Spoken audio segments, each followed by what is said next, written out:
दोष है, ये आपको कैसे मालूम पड़ेगा?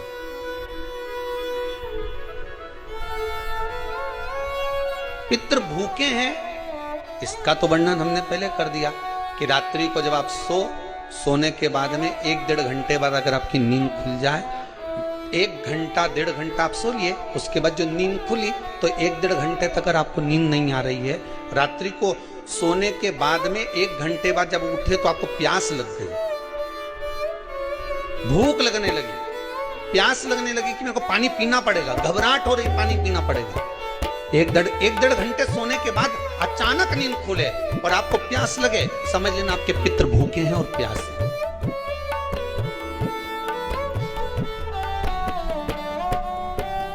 वो भूखे और प्यास है, उनको जल की जरूरत है।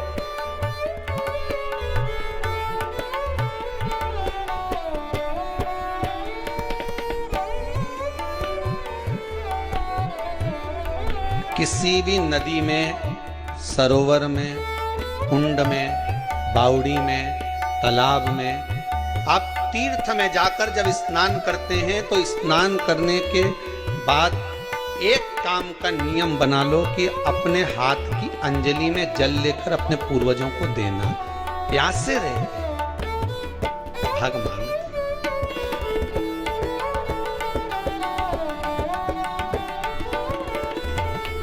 भग प्राप्त करो।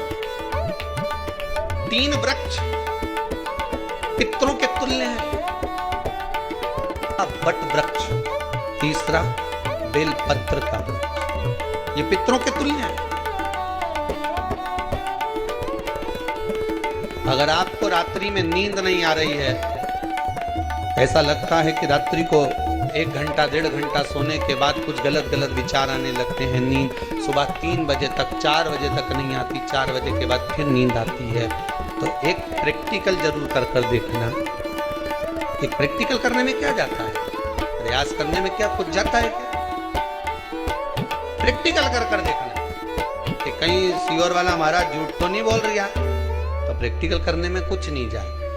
1 लोटा पानी लो, उसमें थोड़ा सा कच्चा दूध डाल लीजिए, श्राद्ध पक्ष चल रहा है, बेलपत्री का पेड़ या पीपल का पेड़ या बट का पेड़, इन पेड़ के नीचे ले जाकर उस दूध को दोपहर में सुबह 10 बजे से लेकर 12 बजे के बीच में ले जाकर चढ़ा दीजिए। रात्रि को फिर ना आपको प्यास लगेगी, ना भूख लगेगी, नींद एक बार लगी तो सुबह ही खुलेगी। प्रैक्टिकल करने में क्या जाता है? पानी डालने में तुम्हारा कुछ जाएगा? अरे बोलो तो सरी, हमें 10 रुपया का दूध जरूर उसमें, और तुम इतनी चतुर हो, इतना सारा दूध थोड़ी डालोगी, तो 2 चम्मच डालोगे, कहाँ तुम इतना डालने वाली हो?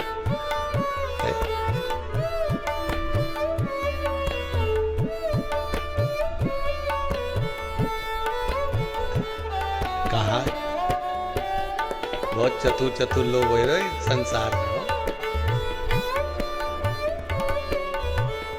भले पूजन पाठ नहीं करे पर कहीं का एकदम मिलने आ जाए ना, क्या अम्मा जी है क्या पाठ कर रही है, वो भी बैठ गई तुरंत, अभी तो सोई थी,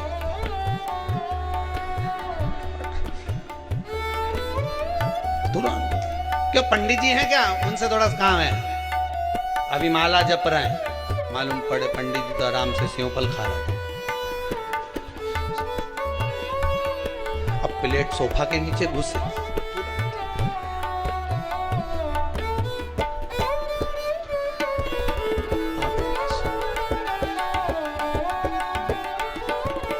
करने में क्या जाता है, कुछ भी नहीं बिगड़ेगा, ये तो बस जल डालोगे तुम्हारा ही कुछ अच्छा हो सकता है, बाबा की कृपा।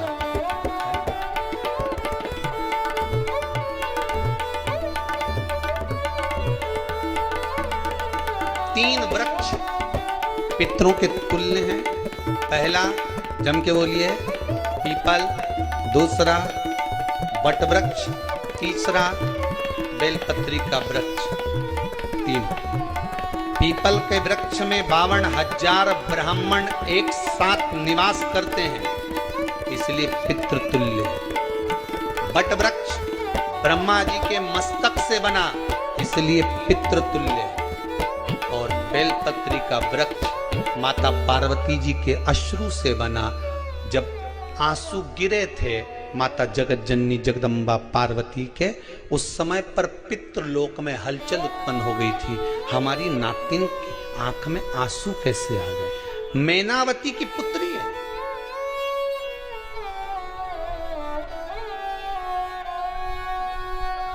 पितरों की नाती, इसकी अश्रु कैसे गिर गए?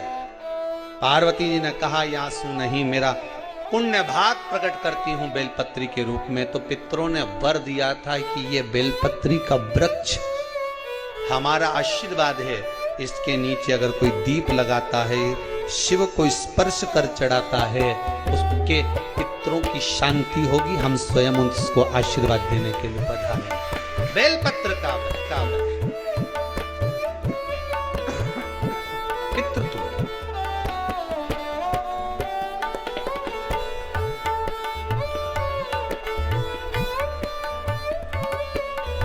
तो रात्रि को अगर भूख लग रही है, प्यास लग रही है, तो पितृदोष। दूसरा पितृदोष का लक्षण बताया, घर में कोई शुभ कार्य ना हो, वंश की वृद्धि ना हो। 1 रुपये कमाओ, 1.25 रुपये खर्च हो रहे हैं, पैसा 10 जगह से कमाई आ रही है पर घर में टिक नहीं पा रही है, आया गया, पितृदोष। जरा सी कटोरी पड़ी है, उसके पीछे विवाद चालू हो जाए, पानी ढुल गया, उसके पीछे विवाद हो जाए, या छोटी छोटी बात में घर में क्लेश मचा हुआ है, पितृदोष है। समझ लो हमारे पूर्वज हमसे खुश नहीं, प्रसन्न। कोई कहता है गुरुजी श्राद्ध बड़े बेटे को करना चाहिए कि छोटे को करना चाहिए? शिव महापुराण की कथा कहती है, अगर जायदाद का पूरा हिस्सा बड़े ने लिया हो और तुमने अपनी माता का दूध ना पिया हो तो एक ही को कर ले। अगर माता का दूध पिया है और अगर एक अंगूठी भी ली है, जरा सा एक कपड़ा भी अगर सास का लिया है, तो श्राद्ध तो तुझे करना ही पड़ेगा, करना ही पड़ेगा। तूने मेरा दूध पिया है तो बिल्कुल जम के तो बोलो। अगर तुमने उनका कुछ खाया है तो अब एक काम और हो सकता है, गुरुजी वो श्राद्ध अगर हम नहीं करें और बड़े भैया करें और हम उन्हीं के यहाँ चले जाएं तो चले जा, मना कौन कर रहा है? पूड़ी का तेल तू ले जा, खीर का दूध 2 थैली तू खरीद के ले जा। जितना वहां वो सेवा करे उतनी सेवा तुम करो। गलत है क्या? जायदाद का भी तो हिस्सा किया था। सुई की नोक के बराबर नहीं दुआ ने, ईंट इधर खसकी है तो हमारी इधर खसका दीजिए। हमारी बसियत में इतना लिखा है तो फिर बसियत में ये भी लिख के जाना चाहिए था। मैं तो क्यों सबके तुम डरो मत ही रहे, एक भी जब छोरा छोरी के जब सब सामान प्रॉपर्टी दो ना, जमीन दो ना, जायदाद दो ना, सारा सामान छोरा छोरी के दो, तो उनके लिख के भी जाओ कि हमारी श्राद्ध कर दे अच्छे से, नहीं तो भूतड़ी बन के सताऊंगी।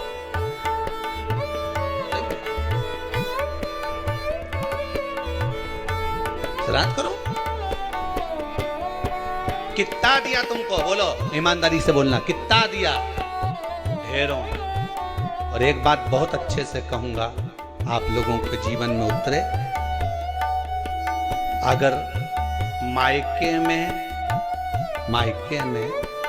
भाई, मायके में भाभी, मायके के लोग अगर आपके माँ बाप का श्राद्ध नहीं करते हैं तो बेटी भी अपने माता पिता का श्राद्ध कर सकती है। उसने भी दूध पिया है अपने माता पिता, पर वो श्राद्ध का भोजन कौन कराएगा? बेटी का पुत्र हो, बेटी की पुत्री हो, वो करा। और नाम वो नाना नानी का करे। अगर वो नहीं कर रहे हैं, वो नहीं संभालते, वो नहीं जानते, तो आप करो, करे। 2 भाग होते हैं। जब एक रोटी गाय के मुख में दी जाती है, गाय के मुख में जब हम रोटी देते हैं, एक रोटी जब देते हैं, या तो गाय के मुख में 16 श्राद्ध में जब रोटी देते हैं तो रोटी को बीच में से तोड़कर, रोटी का जो भाग होता है उसको, मतलब ऊपर से फुलका का परत नहीं निकालना है, रोटी जो सीधी सीधी है ना, जैसे ये रोटी है तो इसको बीच में से तोड़ लिया, 2 भाग विभाजित कर लिया, नीचे वाले भाग में भी थोड़ा सा गुड़ शक्कर रख लिया, ऊपर वाले भाग में भी गुड़ शक्कर रख लिया, एक के ऊपर एक रोटी को रख लिया, वो गाय को दी। तो अपन श्राद्ध पक्ष में 2 पूड़ी का प्रमाण है कि गाय को 2 रोटी दी जाती है, कुत्ता को 2 रोटी दी जाती है। 2 पूड़ी रख के देते हो, देते आप लोग तो देते होगे, 2 पूड़ी के ऊपर पूड़ी रखकर, थोड़ा सा मीठा रखकर, नमकीन रखकर, कुत्ते को भी देते, 2 पूड़ी तोड़कर कागा को भी देते। 2 पूड़ी का प्रमाण कहां से आया? 2 भाग रोटी के टुकड़े का प्रमाण कहां से आया? श्राद्ध पक्ष में ही ऐसा क्यों किया जाता है? बाकी के समय पर तो कोई ऐसा 2 पूड़ी का प्रमाण ही नहीं, पर श्राद्ध पक्ष में ये क्यों कहा जाता है कि पूड़ी के ऊपर पूड़ी रख दे, उसमें मीठा रख दे, खीर शक्कर रख दे, गाय को दिया, कुत्ते को दिया, कागा को दिया, ऐसे क्यों कहा जाता है? उसका कारण क्या होता है?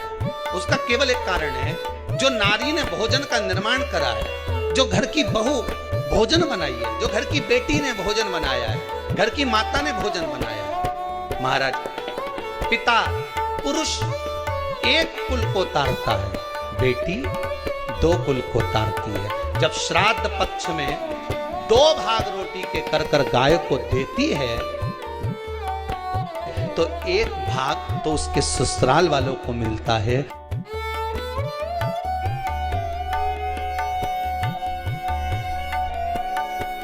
पुण्यता। अब लोगों को मालूम तो है नहीं कि 2 पूड़ी क्यों रखते हैं, उसका कारण वर्णित है शास्त्रों। दोनों पक्ष का स्मरण करें। महाराज, बिंदु प्रेत योनि में चंचुला देवी उनके मोक्ष का प्रयोजन कर रही है, प्रयास।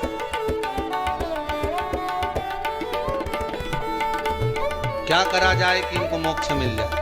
कहा शिव महापुराण की कथा। पार्वती मैया की सहेली बन गई और पार्वती मैया ने शिव महापुराण में प्रेत योनि से मुक्त होने के लिए कहा, तुम रुका जी के यहाँ जाओ, देवऋषि नारद के पास जाओ। नारद जी ने तुमरुका जी के पास भेज दिया। क्यों? नारद जी जानते हैं मैं कथा नहीं कर सकता, मैं कथा सुन सकता हूं पर कह नहीं सकता। कहने के लिए मुझे बैठना पड़ेगा, सुनने के लिए हो सकता है कि मैं चले जाऊं वापस आके बैठ।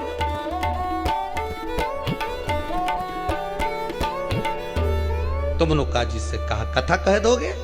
हाँ, कहने में क्या दिक्कत है, मेरे पति को प्रेत योनि से मुक्त करना है। तुमरुका जी बोलते हैं केवल तुम्हारा पति प्रेत योनि से मुक्त नहीं होगा। तुमरुका जी ने शिव महापुराण में कहा, सुनो चंचुला देवी, केवल एक व्यक्ति शिव पुराण से नहीं तरता, इस बिंदुक जैसे ना जाने कितने प्रेत इस वायुमंडल में घूम रहे होंगे, ना जाने कितने पितर, ना जाने कितने आहूत, ना जाने कितने वासुक इस वायुमंडल में घूम रहे होंगे। तुम्हारा पति तुमको दिखा नहीं, तुम्हारा बिंदुक तुम्हें कभी नजर आया नहीं, फिर कारण क्या था? बस मन में शांति नहीं है। घर में सारा सुख है पर हृदय में शांति नहीं, समझ लो पितृदोष है। क्या करा जाए? क्या करोगे? महाराज, हृदय शांति, हृदय शांति। केवल एक अकेला बिंदुक शिव महापुराण की कथा सुनकर नहीं तरेगा।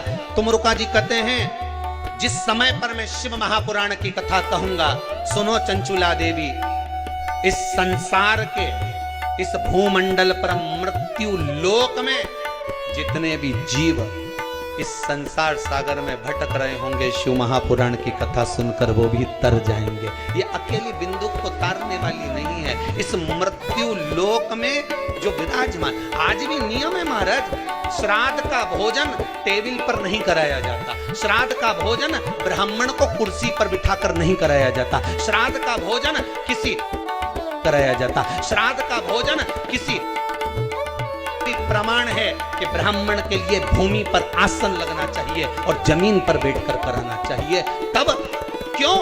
क्योंकि इस भूमि पर बैठकर जब भोजन कराएंगे, इसी भूमि से ना जाने कितने पितर गए, कितने तर्पण हुए, कितनी तिलांजलि हुई, इसी भूमि से, इस रज से, इस कण से ना जाने कितने जीव चल गए।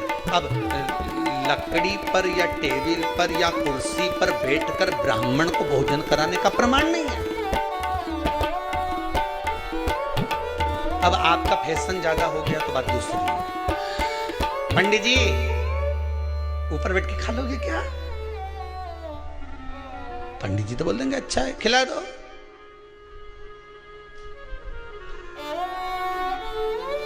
ऊपर बैठ के क्यों? वो झुकने में थोड़ी सी कमर लचक जाए, क्योंकि खीर परसेगी तो झुकना पड़ेगा। अब ब्राह्मण अगर भोजन करने आसन पर बैठेगा, तुम अगर थोड़ा झुककर परसोगी, ब्राह्मण के सम्मुख में आप थोड़ा सा भोजन कराते समय झुकोगी, जरा विचार करिए। यशोदा मैया के घर में संतान नहीं थी। यशोदा जी श्रावण के महीने में श्रावणी करने आए हुए ब्राह्मण को मात्र खीर परोसने के लिए गई थी। 52 साल की उम्र थी, संतान का सुख नहीं दिख रहा था, खीर परोसने के लिए गई।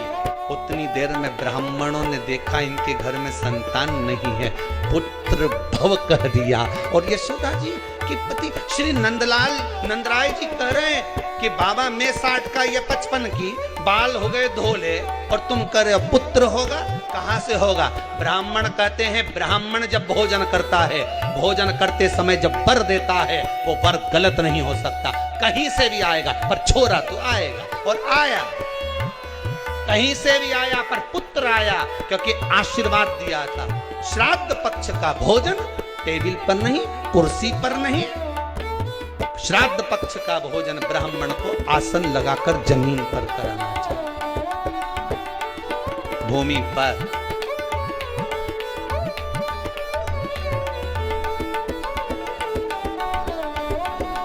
अब आजकल के ब्राह्मण भी थोड़े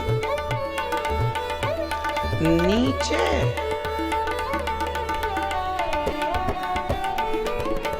अगर हम टेबल पे जिम लें तो जी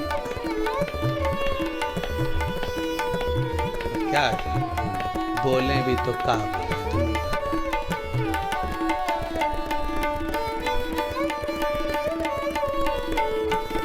थोड़ा सा भाग भूमि का होना, तर्पण तिलांजलि सब भूमि पर। हम तो जो जजमान हवन करने के लिए भी जो जजमान लोग नाम लिखाए हैं पितरों के लिए, तो हम उन